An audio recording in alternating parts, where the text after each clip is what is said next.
सस्ते वाले दाल मसाले स्वाद हुआ बेकार। MDH की हल्दी मिर्ची धनिया करे कमाल। ये रंग दे, ये खुशबू दे, ये तीखा, ये कम पड़े। क्या निराला MDH मसाला। इस बीच नेपाल के खेल मंत्री संतोष पांडे जुड़ गए, उनसे बात करते हैं। संतोष पांडे जी, सबसे पहले तो आपसे जानना चाहेंगे, ये जो प्रदर्शन है इसे आप किस तरह से देखते हैं? क्या ये सिर्फ जो युवा हैं उनका प्रदर्शन है, ये जेन जी का प्रदर्शन है सिर्फ?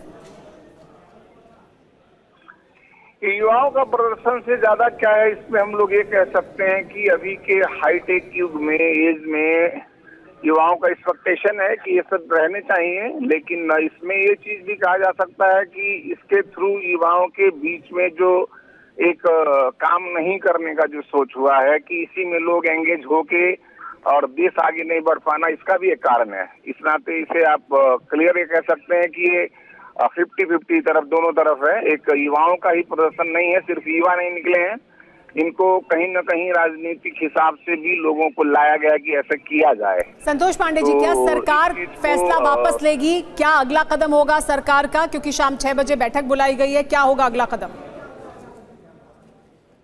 अगला कदम सरकार ने जो निर्णय ले लिया है उसे वापस से ज्यादा उसे मुझे लगता है सेफ लैंडिंग करने की बात आएगी।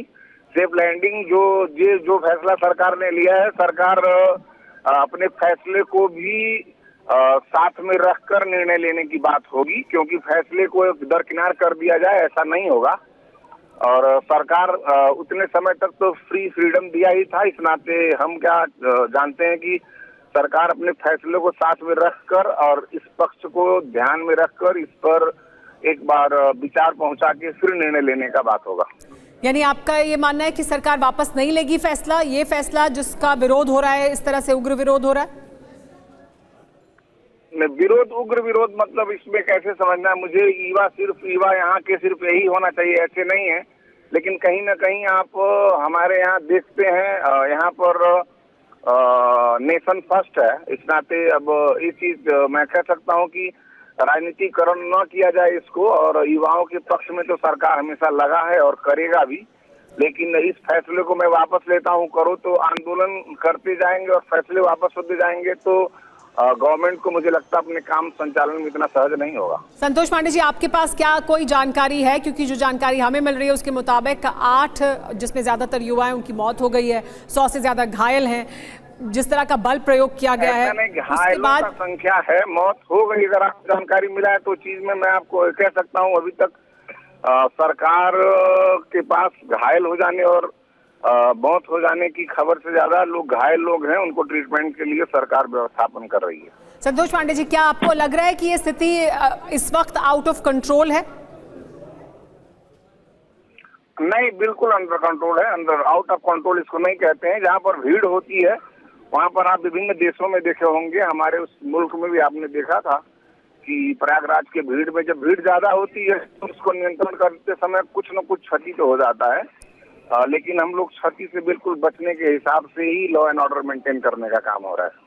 क्योंकि अगर ये छात्र, ये जो युवा हैं, अगर ये प्रदर्शन इसी तरह से करते रहेंगे, सरकार क्या अपने फैसले पर पुनर्विचार नहीं करेगी? पूरी तरह से इस प्रदर्शन को पूरी ताकत के साथ करेगी ऐसा बिल्कुल नहीं है। फैसला जो किया है उसे पुनर्विचार नहीं करने का बात नहीं होता। पुनर्विचार तो आपको ये मालूम है कि विभिन्न धर्म के लोग अभी कहीं कहीं असंतुष्टि बताते हैं। गीता, कुरान, बाइबल में भी ऐसा होना चाहिए था, लेकिन ये सरकार का फैसला है, उसे पुनर्विचार करेगी, युवाओं के मांग को भी ध्यान में रख के करेगी, लेकिन उसे वापस ही ले लेना नहीं, उसको सेफ लाइन करने का एक मध्य मार्ग किसी बाहरी देश का हाथ है जिसके माध्यम से सरकार कर सकती है और करेगी। संतोष जी, क्या इस प्रदर्शन के पीछे किसी बाहरी देश का हाथ है, किसी बाहरी ताकत का हाथ है? हो सकता है। कौन हो सकता है संतोष जी, आपकी नजर में कौन हो सकता है? क्योंकि ज्यादातर बैन तो अमेरिकन और पश्चिमी देशों के सोशल मीडिया ऐप पर लगा है और वो लोग काफी पावरफुल कंपनियां हैं। सोशल मीडिया के लोग बिल्कुल जो उसे संचालन कर रहे हैं, उनका सोच है कि यहाँ पर सरकार फैसले को वापस ले और इसे चलने दे, लेकिन सरकार ही नहीं, इसी तरह आके और जो भी इस देश में युवाओं को, जो युवाओं के माध्यम से देश बनाने की बात करते हैं हम लोग, देश को बिगाड़ने का काम सरकार बिल्कुल नहीं करेगी। और बिल्कुल ये चाहते हैं कि इनके देश में इस आंदोलन को हम लोग उग्र कराएं और इससे फैसला वापस लें। सरकार इसी तरह फैसला उनके उकसाने से वापस लेने का बात नहीं है। इसे सहज बना के आगे ले जाना है। युवाओं का जो मांग है उसे कुछ हद तक सुनने का और उसको पुनर्विचार करने का, सरकार अपने फैसले को भी साथ में रखकर कुछ न कुछ एक अलग हिसाब संतोष से ये भी कहा जा रहा है कि ये फैसला जो युवा है वो ये कह रहे हैं कि ये फैसला चीन के दबाव में लिया गया। ये ऐसा नहीं है, कहने वाले तो कुछ भी कह सकते हैं, क्योंकि चीन के ऐप्स पर पाबंदी नहीं लगाई गई, का मतलब ये चीज आप पश्चिमी समझ ऐप्स पर सकते हैं पाबंदी लगाई गई। जी संतोष जी, कुछ प्रदर्शनकारियों से भी हम बात कर रहे थे और उनका कहना था कि जैसा बांग्लादेश में हुआ, श्रीलंका में हुआ, ठीक उसी तरह से हम युवा जो है सत्ता को अपने हाथ में लेंगे।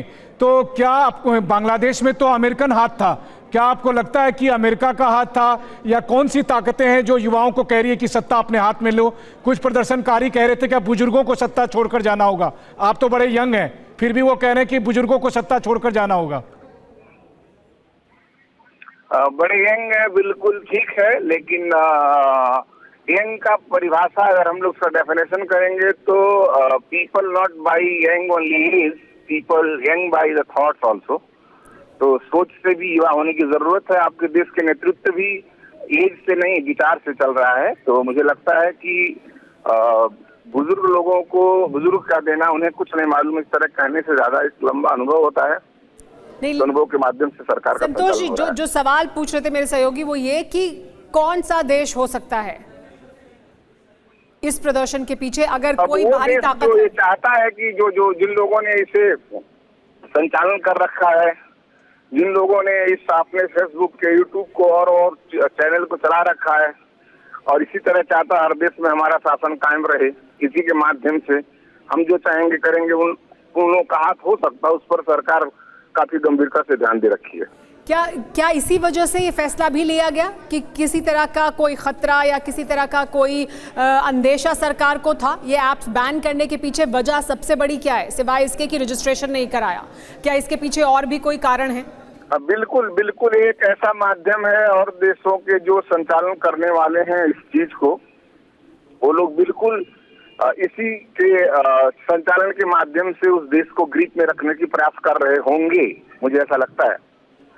तो इस नाते सरकार इस पर बिल्कुल गंभीरता से ध्यान दे रही है और इसमें से वापस जाने से भी ज्यादा उसमें किस तरह से अपने निर्णय व जो जनता के पक्ष में हो वो निर्णय लेने के लिए सरकार ये काम करेगी।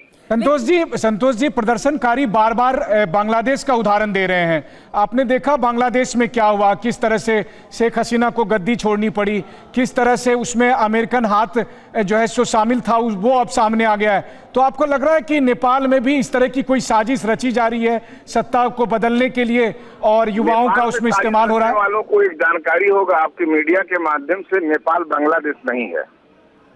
नेपाल बांग्लादेश नहीं है, सार्वभौम सत्ता वाला राष्ट्र है और इसमें किसी देश का हस्तक्षेप नहीं चलता है। नेपाल स्वतंत्र रहा है और रहेगा। संतोष जी, आप युवा और खेल मंत्री हैं, युवा हैं ये जो सड़कों पर उतरे हैं, ये जो युवा हैं वो क्यों इस कदर उग्र प्रदर्शन कर रहे हैं? क्या किसी तरह का संवाद सरकार के साथ नहीं है या सरकार को ग्राउंड रियलिटीज जो हकीकत है समाज की उससे दूरी है?